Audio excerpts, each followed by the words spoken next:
What's up, my little skibbities? Hi, my little skibbities. My little skibbity toilet rizzes. I'm back. Have you ever opened a streaming app, scrolled for 40 minutes, and then just watched reruns of the same show again? So today we're going to talk about how to actually find good stuff to watch. Why your brain might be cooked from having too many options, why it's okay to slow down, but more importantly, why we all should be watching PBS. Yes, that PBS, the one public service that might be our last line of defense against total media collapse.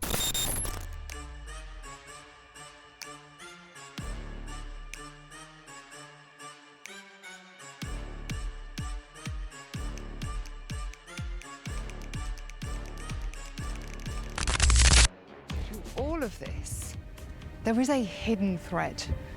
Our secret weapon is that we are a social cooperative species. Now that the dramatics are over, let's get into this. My name is Robin, and today we live in the golden age of content. New shows constantly coming out, new news, new people, and of course, new information. Yet still somehow we live in an echo chamber. We find comfort in old shows and old vibes. Do you remember when you actually look forward to shows? Not everything you watch had dropped at once, and it wasn't forgotten by the weekend. Shows don't even get to breathe anymore. They just drown in whatever pool they have. It's just so many shows. Tons of shows come out every single day. I tried to watch a new one, couldn't get into it, but we'll try again maybe next time. So that was a very fun time for me, and it's very fun. Platforms like Netflix, Hulu, Disney Plus, HBO Max, or whatever they call themselves, I don't know, they keep changing their names, are designed to keep you scrolling and not satisfied. They just want to keep your attention as long as possible. There's choice overload. And when you have too many options, your brain just stops working. You won't be able to choose anything at all. I find myself picking the same shows, watching the same YouTubers, going back to Friends for the 5th time this year, and rewatching the whole series. The current trend on streaming platforms is quantity over quality. It's flashy content. It's stuff that you have on the background while you're either doing the dishes, you're scrolling on TikTok, when you're distracted. It's not really like you're watching it. When's the last time you watched something that made you feel something?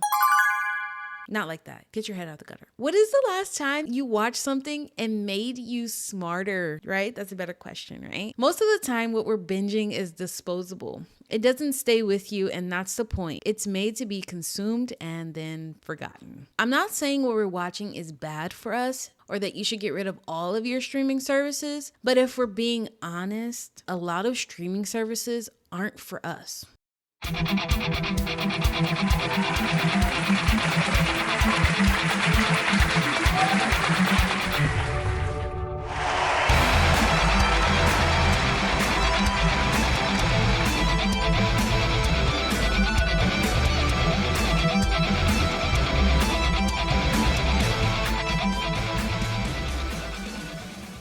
After this whole thing with Jimmy Kimmel, if you don't know, don't ask me, look it up. I was looking for other options to watch, and somebody on Reddit posted about PBS. And if you don't know what PBS is, it's a public broadcasting service. It's free, it's educational, and it does have commercials, but we'll get through that. So I donated $5 to them. Cancel my subscription to Disney because, hey, free speech, am I right? Free choice, am I right? Anyway, and after looking through everything PBS had to offer, it was like looking at a famous friend who hadn't sold out. It was not trying to get you addicted, it was trying to inform you, and honestly, that felt way more radical in 2025. It's proof that free thought content still exists, that research is still free and publicly funded. You just have to know where to look. And I went looking. In this day and age, I'm always trying to look for something that's more important than me. I'm always trying to see the bigger picture, trying to swim upstream, I guess, you know? And after a few weeks of watching PBS, I know that it is so much more important to take time to breathe and reflect. And it's reminding me of a time when I was back in elementary school and middle school, when our teachers took the time to show us something that was substantial. And I sort of took that for granted, and I regret that. This might be controversial too, but I think commercials were good for us. I'm not saying we need to bring back every single commercial or that we need to watch 10 hours worth of commercials, but maybe the pause made us appreciate things a little bit more. Maybe a little boredom is okay for us. It made us get up and stretch. It made us walk around to do something else, to keep busy, I guess. And commercials meant a company believed that you seeing this commercial was worth their money. We shouldn't have to pay a lot for this product. It should be given to us. We should be funding it through our eyes, not through our pockets, because we pay way too much money. This way of TV, watching commercials, you create a TV appointment. I waited for shows to drop when I was watching PBS. I'm like, ooh, a new episode of Nova came out. So I'm funding it through watching, not through what's being tracked, not through what I buy, what I click on, but I'm funding it by putting my eyes on the screen, by telling PBS, hey, this is a good show. Please continue it. And not only that, I'm funding incredible research. If you're tired of the constant meal, take a left turn. PBS is that left turn. It's like choosing your real meal over fast food. You're full in a different way, in a mindful way.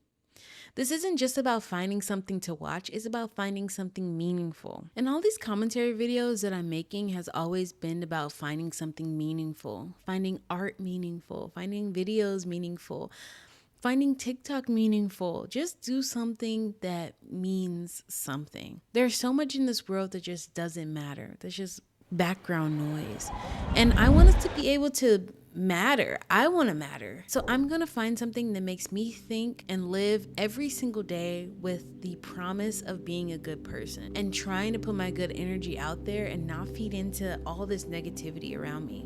I'm going to do my best and do my part to make sure that I am contributing to society in a meaningful way. So you can start with trying one episode per night, trying to break the binge model.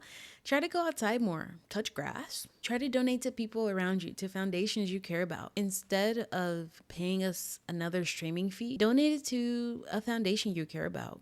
Go help the homeless. Go outreach at school. Show kids that, hey, jobs are cool. And instead of just living your life online, go meet people in real life. Did you guys see that $1 million ad in New York City for friend.com?